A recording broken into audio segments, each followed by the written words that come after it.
joining us today as we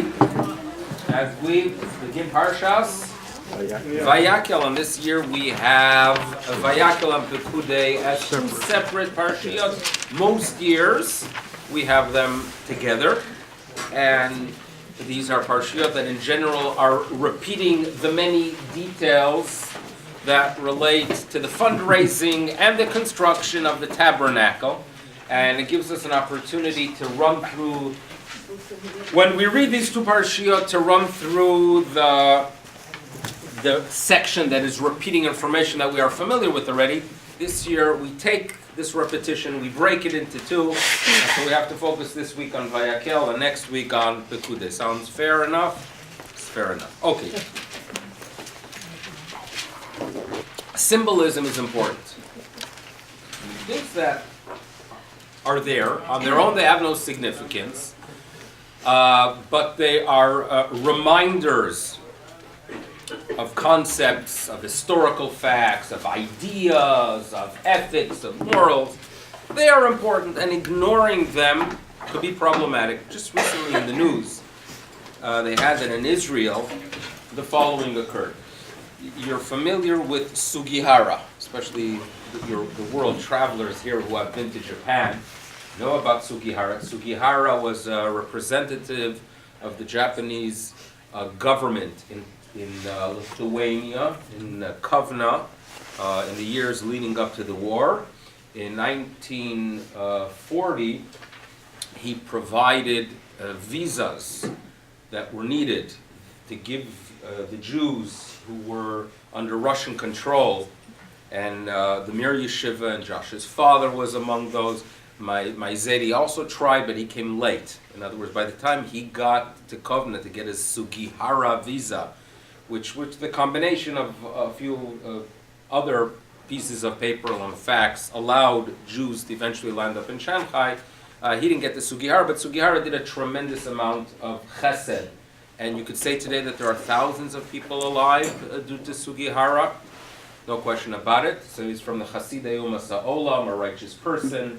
They even made a movie about him, a lousy movie from what I understand, about Sugihara, but his actions were indeed incredible. Estimated 60,000 people. That's the number that they say of people Well, that are alive. 6,000 got visas, and of those today. It's unbelievable. Unbelievable. So this is Sugihara. So we have a Koras Hatov to Sugihara, and the Jewish state has a Koras Hatov to Sugihara. So in 1985, they went to this empty area near this old city that was not too significant on the map of Israel, a city called Bet Shemesh, and they took an empty area and they named several fields in honor of Sugihara. They called it, I think, Yar Sugihara. Who knows what Sde Sugihara. They put up a monument. Sugihara wasn't able to travel in 1985, but he sent his young son, and his young son came, and they honored him. Mission accomplished. So Japanese tourists, when they come to Israel, it has been on their to-do list. You go to visit the Sugihara Memorial. Over the past few years, Bet Shemesh has grown, and then there's Bet Shemesh Aleph, Bet, Gimel, Dalet, and Kenai Nahara. It's growing indeed. And they reached an area where they have to expand into the areas designated for the Sugihara Memorial. So what did the Israelis do? They just, it's a stone with a big slab of marble on it with a few letters. They said, okay, they just moved it away, threw it aside, constructed a big building there. And Shalom Al Yisrael, there goes the Sugihara Memorial. Finally, no one bothered to notify the family. No one bothered to figure out that you could go ahead and move it to a different location. So Japanese tourists returning to Japan are telling the Sugihara, the son, we couldn't find the memorial. I'm sure it's there. I mean, they wouldn't take away such a thing, but we have difficulty finding it. So Sugihara's son himself, who speaks Hebrew, made his way to Israel, went looking for it, and he couldn't find it either. And he was extremely agitated and extremely disappointed, and for the Japanese, honor is important. And symbolism is important for us as well. So there's a problem there. Okay, so once things become public, they're going to address it, and they're going to obviously put up a new Sugihara. Maybe it's an opportunity for another trip to Israel. If you want to take the whole shul with you, I'm asking him to come if you need assistance. But as Sugya now, the nice thing in this short interview that I watched was as the son is standing there being agitated from the fact and getting quite emotional that the honor of his father is being desecrated by the Jewish state and no one informed him, they showed a line of Hasidic Yidden getting in line to thank him in Beit Shemesh. A whole line. Thank you, thank you, thank you, Toda Rabbah, which was nice. And then a young lady comes out of one of these new buildings that were just constructed, and she says, "You're Sugihara's son? I'm alive because of Sugihara. My grandfather got a Sugihara visa, and look, so perhaps there's no memorial here, but there's a building, and I'm living here. So that's the memorial for you." Now, how much it worked? Now, again, that's a very Jewish way of looking at things. If we are alive, that's good. A stone, no, mela, but you have to understand how others look at it. Symbolism is important in Judaism. That's really a way when you're going to be tuning in this week's Parsha and hearing about the posts and the beams and the gold and the scarlet wool and the aqua blue and all these different things that are used for the construction. You could actually study every single one and learn a lesson from them. And when you would see it, you would be mindful of the message, and reading it and studying it even centuries later can convey this important message. So keep that in mind as you read Parashat Vayakhel, okay? Now, Vayakhel relates to the word kahal and koheles. Kahal, community, a gathering, and relates to the word kohelet. Kohelet is one of the Megillot that we read. We read it on Sukkot. Sukkot is a time when we as a nation express our appreciation for the relationship we have with God and for the gifts we have in life. But it's not just a Jewish holiday. Sukkot is supposed to be a holiday for the world. And if you tune in to the Haftarah of the first day of Sukkot, it talks about an expectations in the Messianic era that members of all nations will indeed make their way to Yerushalayim to express their gratitude to the Almighty.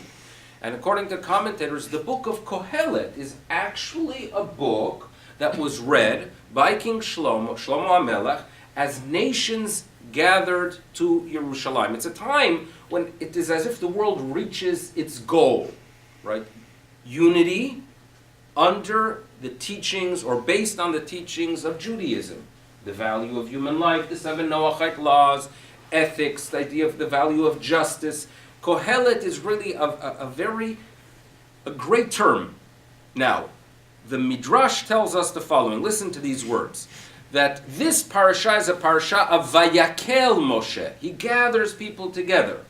But this gathering was done, notes the Midrash, Tavo Kohelet Moshe, the gathering of Moshe, which is indeed a great experience. It was there to chaper al Kohelet Aharon, to atone for the Vayakhel that was done by Aharon. What was the Vayakhel that needed atonement? What was the gathering that was done by Aharon that we need atonement for? Obviously the sin of the golden calf. So to really appreciate what we are trying to achieve with this gathering, right? And if you look carefully in the first few verses, Moshe Vayakhel Moshe et kol adat bnei Yisrael.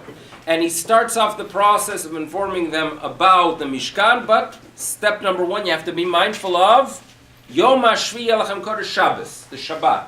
Before he starts the process of describing the details in the process of building this tabernacle, he reminds them of Shabbat. So what we're going to do now is we're going to try to develop a little bit of an understanding of what was the core issue with the sin of the golden calf and that quote-unquote kahelet, the gathering by Aaron.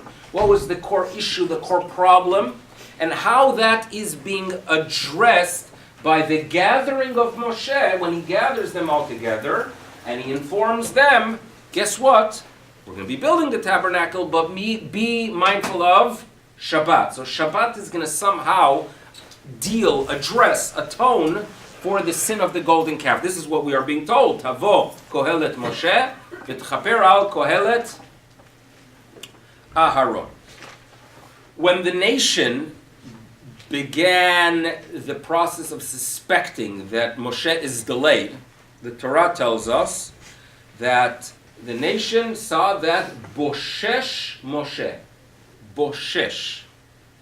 Okay, now, in Hebrew, there is a word that is used for a delay. It's called, if you've been in Ben Gurion Airport, I have a feeling you've seen it, right? For ichur. Ichur, right? You are delayed.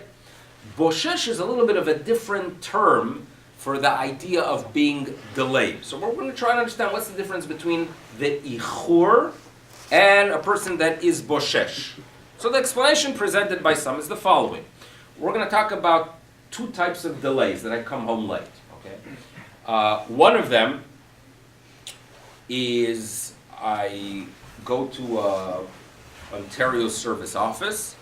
I was expecting to be out after 15 minutes, and it took me 2 hours and 15 minutes, right? Or I go visit a doctor, right? I visit my doctor. I have an appointment for 2 o'clock, and he doesn't see me until 4:45, so theoretical. But the idea is those are delays.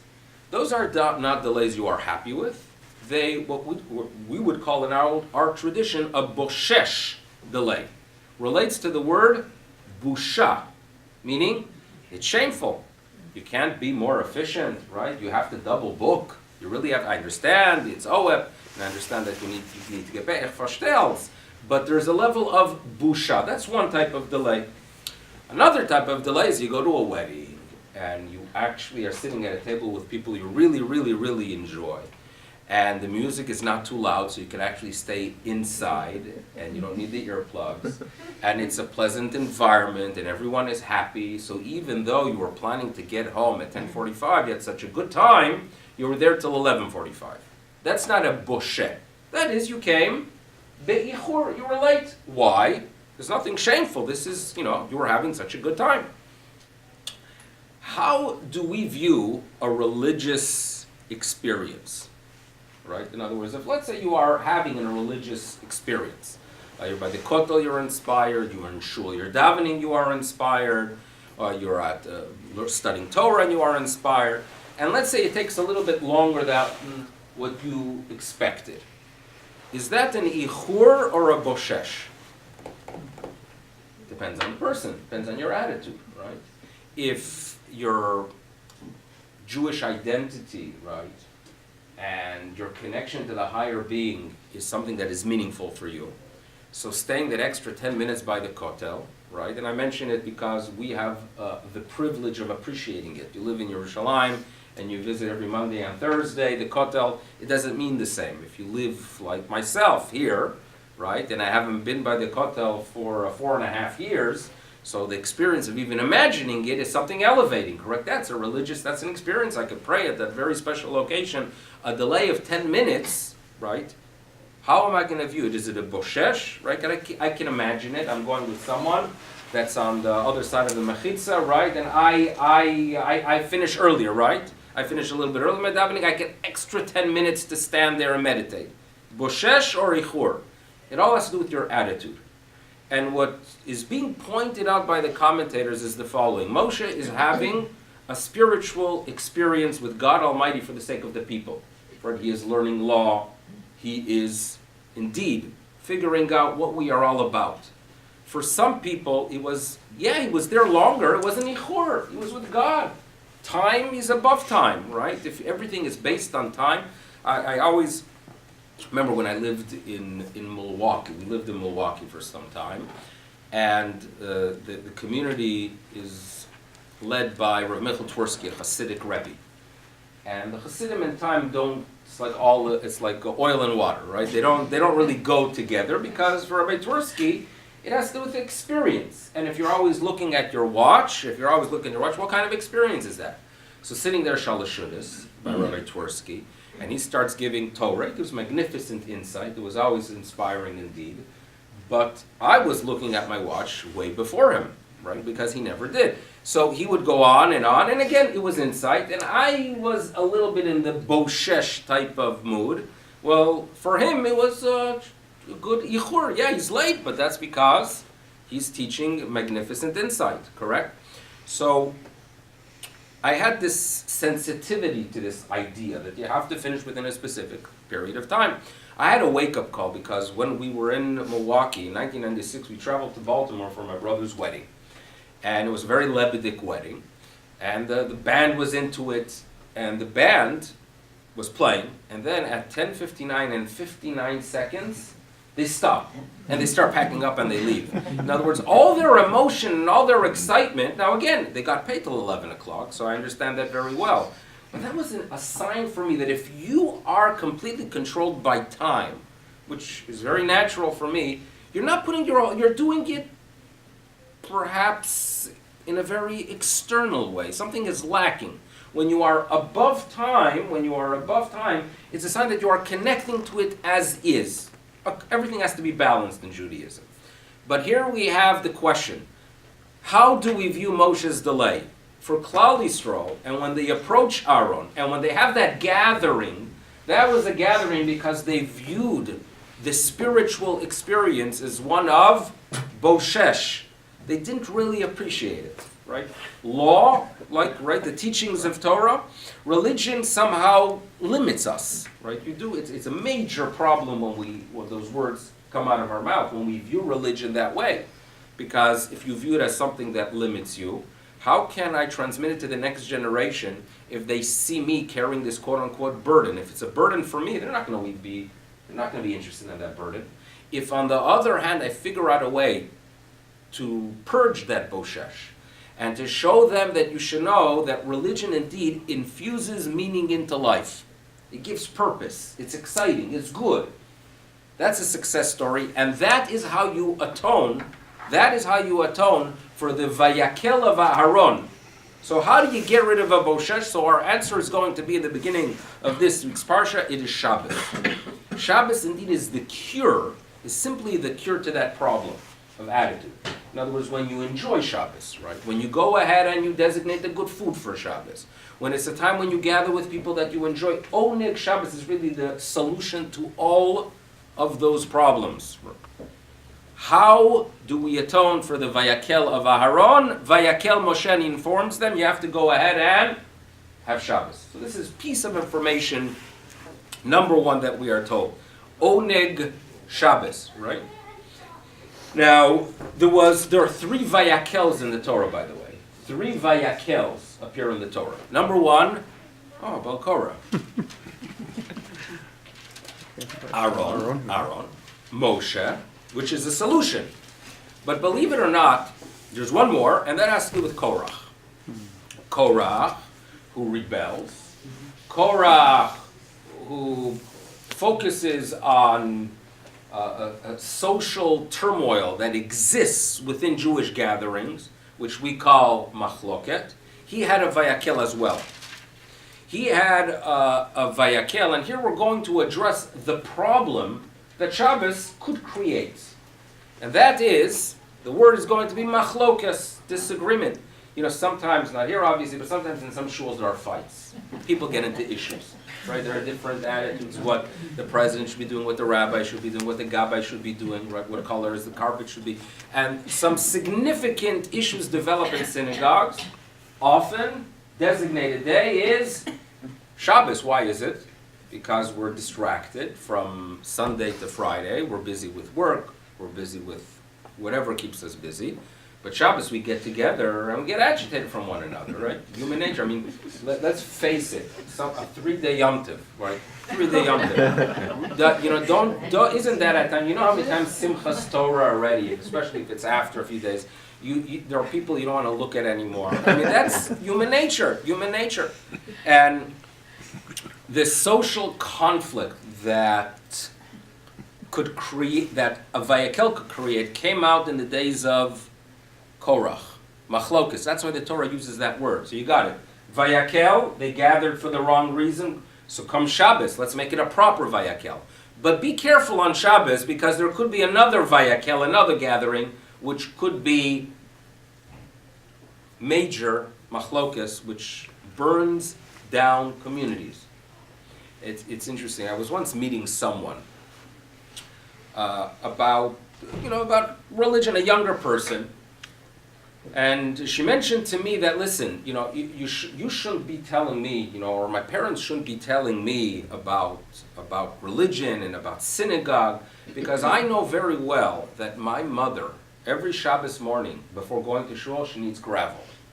In other words, for her, going to shul is so agitating that she needs gravel. So you're telling me, right, that my parents, they want me to continue the path, they want me to come to synagogue, they want to be part of a community, but I know deep down that community is eating her up alive. So, and there's no good answer to that, right? If shul is one of gravel, the next generation will not be interested. We know that. The machloik is the turmoil, but here we go. There's also it's going to be addressed right here.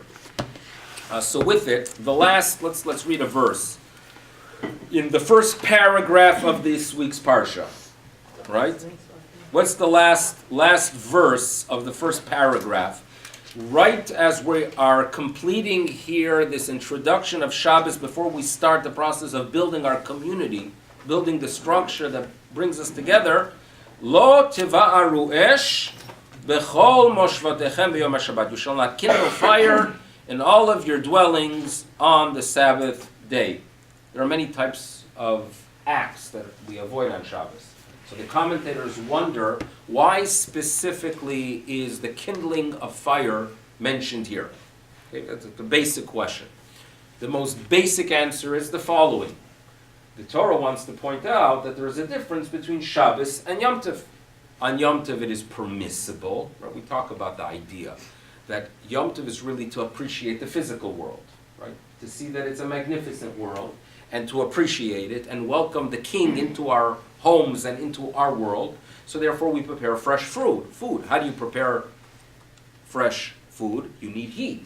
Kindling fire is permissible on Yom Tov. The Torah has to point out, you should know Shabbos is different because lo sevaru eish b'chol moshvo seichem.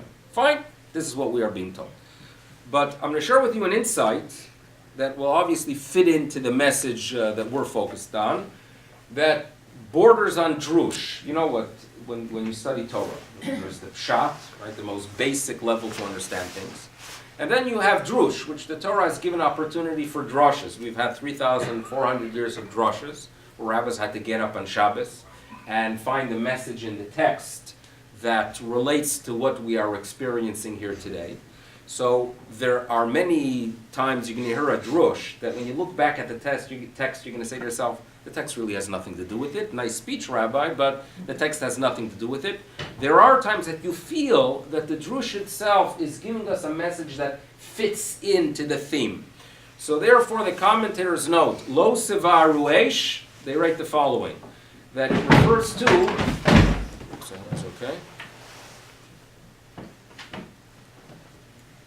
Relates to Esh HaMachloket. You hear this? Mm-hmm. What is Lo Teva'aru Esh? Meaning, I want you to get together, I want you to go ahead and come together as a community. The details provided in this week's portion are really the bedrock for that community, because it's the tabernacle which will become the temple and will become your future synagogues. But remember, be very careful, because there's another Vayakhel, there's the Korach type of Vayakhel, and the way you avoid it is, Lo Tivaru Esh, don't create a fire within the community. And Machloket has been compared to fire, because you can have a conversation between two people, and by the end of davening, the whole community is tumbling about it, right? Because it spreads like fire. And that's what's being referred to here. Lo tivaru esh b'chol moshvatechem. I'm giving you indeed here the information to build a community.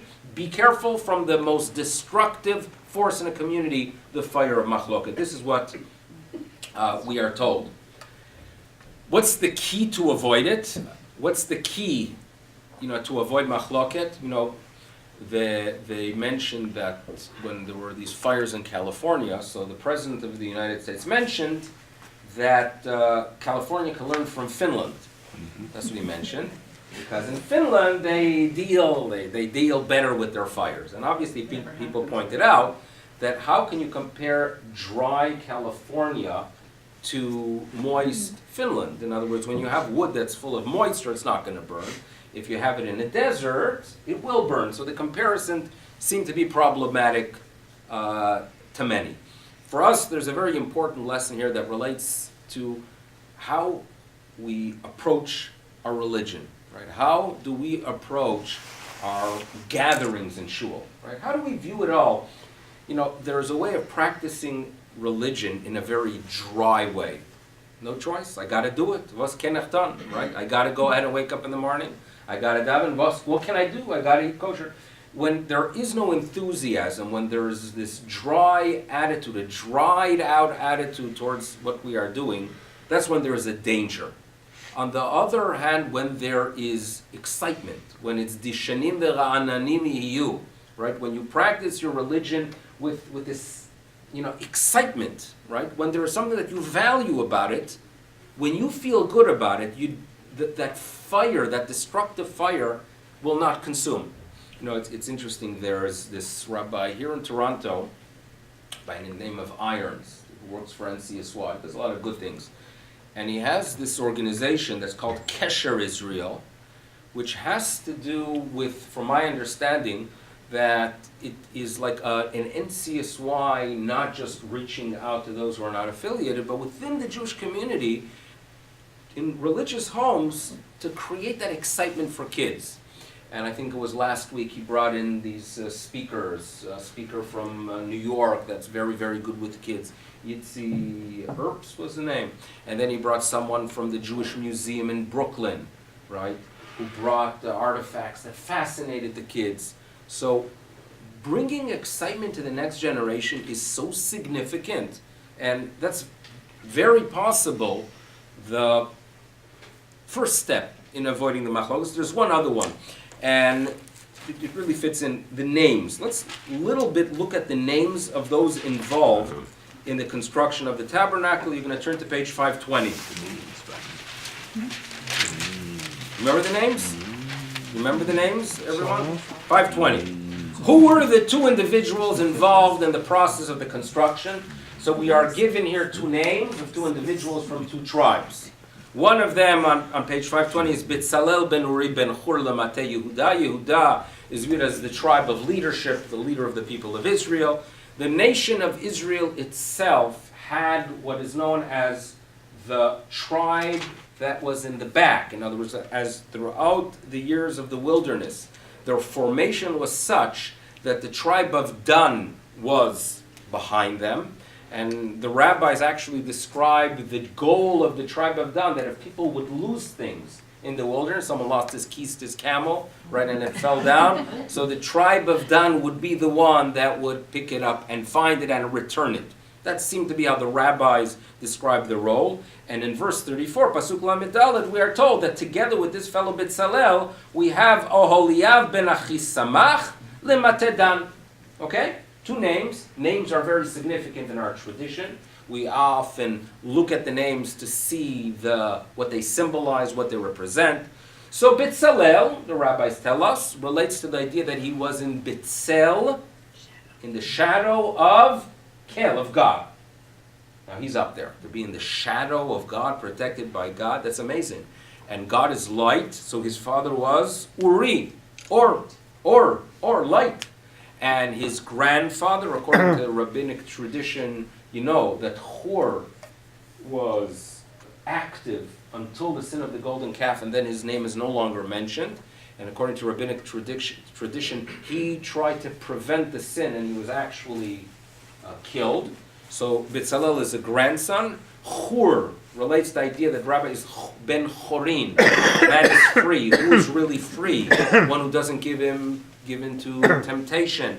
These are names that symbolize a very, very high level of Jewish practice. So that's what we are talking about. Number one, that light, the guide, the one that guides them. But now we're going to focus on the second one. In religion, in our religious world, you come into a Jewish home and you'll see portraits of great people, great rabbanim, great rabbis, gedolei Israel, and obviously it has its place. Right? You want to be inspired. You look at someone that is completely committed, that spends 17 hours a day of studying, or his day in, day out, he's focused on the welfare of the people of Israel, and he does acts of charity. no question about it that you could be inspired by them. It could create a problem as well, because when you look at the great and you read about them, and they appear to you as people that are flaw-free, and then you look at yourself, and I'm talking about myself now, I shouldn't talk about others, and I am not flaw-free, because I don't, I look at the mirror, and I look at the quote-unquote legend of that rabbi, there's no match. So what do I feel like? I'm good for nothing. I'm good for nothing. Very, very problematic. And sometimes when we read books about these great rabbis, and especially if they are written with this attitude of trying to present people that are perfect, you walk away with the feeling, I'm not perfect, I'm no good. I always appreciated the book. One of my early readings of Art Scrolls was a book about Rabbi Milevsky, which I appreciated. Why did I appreciate it? Because I mentioned that as a young man, when he was a teenager, he made his way to a specific yeshiva for an interview to be accepted. But he got delayed on the train, and he was very, very exhausted. And when he came into the room to be interviewed, he was sitting on the chair. It was his first comfortable chair in like 48 hours, and he fell asleep during the interview. So the head of the yeshiva said, if this boy is falling asleep during the interview, there's no room for him in my yeshiva. He walked out, and they had to explain to him and convince him, he's a human being. That's amazing. This is a great rabbinic person, a Gadol B'Yisrael, who is, you knew him, right? He was a human being. This is quite incredible. Now that can begin the process of inspiring someone like myself, because then I realized, hey, there is this path to greatness that is not only for those who are on the top. Okay? So, was sagst du? You agree with that? Okay, so the Bitzalel ben Uri ben Hur is indeed one player in inspiring us to greatness. But there's another player. There has to be someone that welcomes all. There has to be someone that's at the bottom end of things. I remember asking her the question in the past, where should you place the rabbi at the end of service? Should the rabbi be in front and people come over to him and say good Shabbos, or should the rabbi be by the door, like I've seen in other religions? Not that I go to other faiths, but from my understanding that in other faiths there is this concept that the spiritual guide stands by the door, right? And as people walk out, he wishes them a good Sunday, right? So the question is, where would you place the ideal rabbi? By the door or in front? The middle. Okay. Well, another answer would be is that you have actually either the rabbi could play both roles or have two of them. In other words, you need to have both types of personality. You need to have someone that indeed inspires people because he is so righteous and he studies Torah and he tries to be kind and he's knowledgeable. You need to have one of those.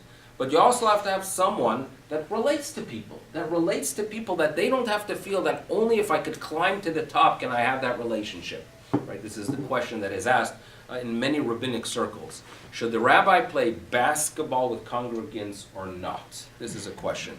And I never had the chance. I don't like basketball for obvious reasons. So I don't, and I understand that in the past year there were leagues and all that, right? Avi has you, but I was not the basketball type. I mean, miniature golf maybe, but basketball was not on my to-do list. And by the way, there's a gamble, just for the record, because I remember in Memphis there was a specific rabbi, and he did play. And one time on the court, he was what appeared to be a little bit more too aggressive, and one guy got upset and he stopped going to shul because of what happened on the court. So it's not all good. So please don't send me for Purim basketball, because I don't think that that's all good. But the concept behind it is a very valid one, because if he is interacting with them and showing them that he's a human being, he acts like others. Not playing. No, we had a rabbi who played basketball here. Oh, Here. Yeah. okay. Was he good? He was good. He was good. Okay, that's important also. It also didn't work out too well. Now I'm curious. Okay. But the idea behind it, basketball aside, because I would talk about soccer, there's even a Ben Shirbus for the record where there was a picture of me playing soccer. 8 years ago, we had a shul trip. That was exactly 8 years ago. We were a shul trip at the end of February to Israel. and we went to Sderot. We were taken around by a fellow by the name of Davidi was his name, who talked at the time that he wants to be the mayor of Sderot, and now he is indeed the mayor of Sderot. So like, just keep that in mind. You know, it's a good way of advertising for the shul. You know, you ask us. So we went into one of the schools there. This is at a time that they were getting missiles constantly. We played with a few of the kids, and there was a soccer ball, so we kicked it around. So I think you took a picture. Yeah, you took a picture of me playing soccer. The next thing I know is that at the end of the trip, they gave out these magnificent benchers that your son-in-law was in. Son. Okay, and they had these magnificent benchers, and I turned, I don't know if there was an Ale Chasreinu, I don't know exactly what section of the bencher related to me kicking a soccer ball, but it's there, so soccer is indeed. Idea behind it is, how do we connect? How do we connect? We have to have someone like a Betzalel, but we also have to have someone that declares to every single Jew that our tent is like a father, meaning you're all welcome, just like a father welcomes all his children, and it makes no difference, you know, what level of commitment a father loves his kids, and he could say, I am always going to welcome you. The Jewish tent, our shul, our community has to be like a father. And our community has to be that we turn to any Jew and we say to them, if you need support, I'm your brother.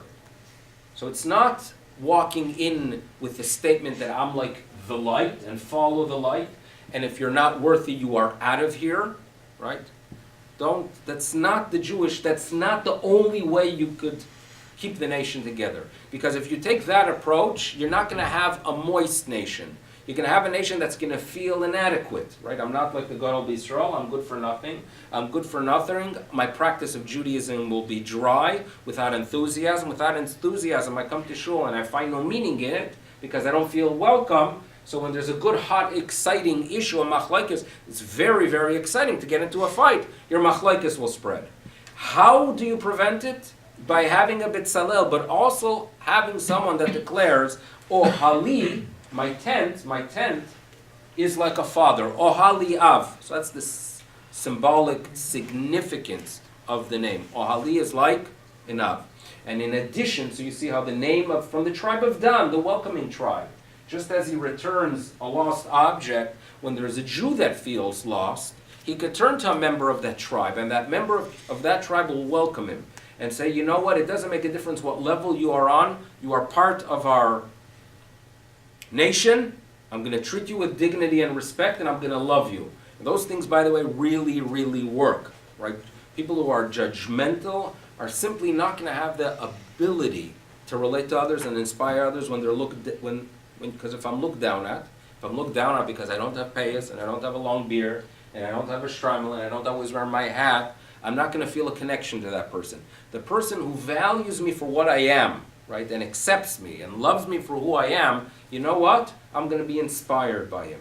And we all know that every single successful movement, right, and we as humans, in other words, often if you ask a person, what's your attitude towards a specific Hasidic group?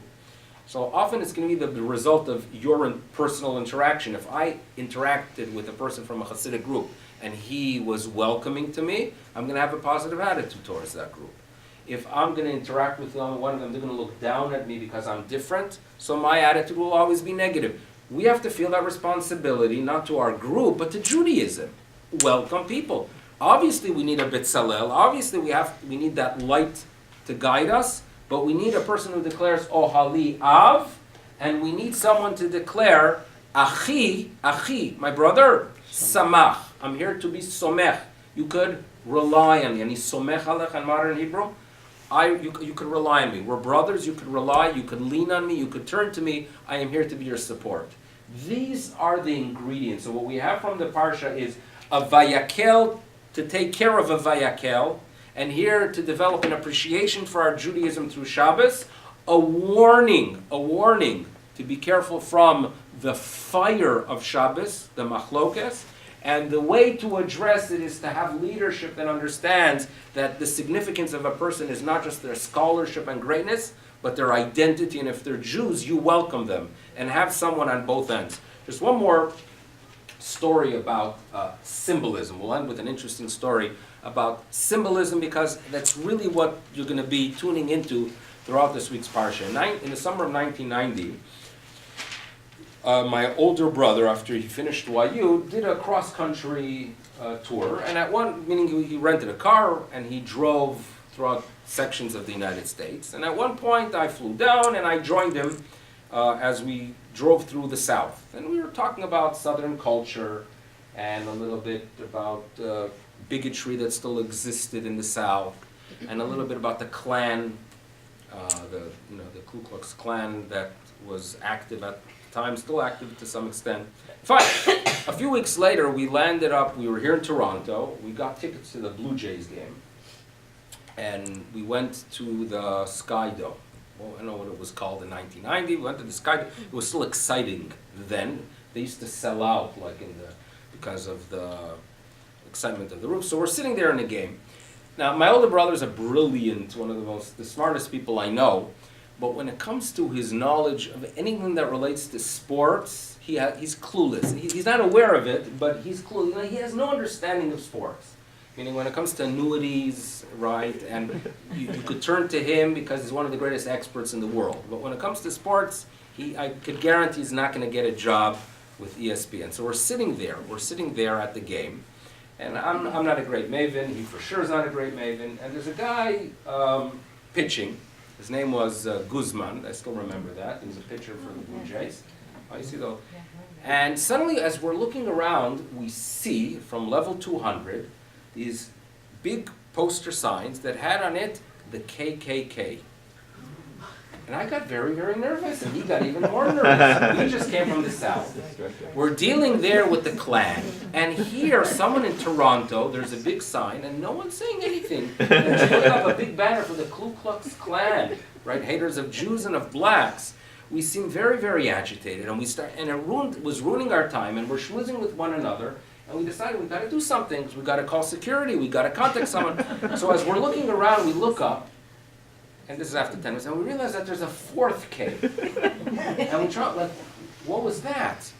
So we ask someone, and eventually they explained to us that every single time the pitcher Guzman strikes out someone, they put out a K. That's what they do. So it happened to be when we looked the first time, he only struck out 3 people. So it was the KKK.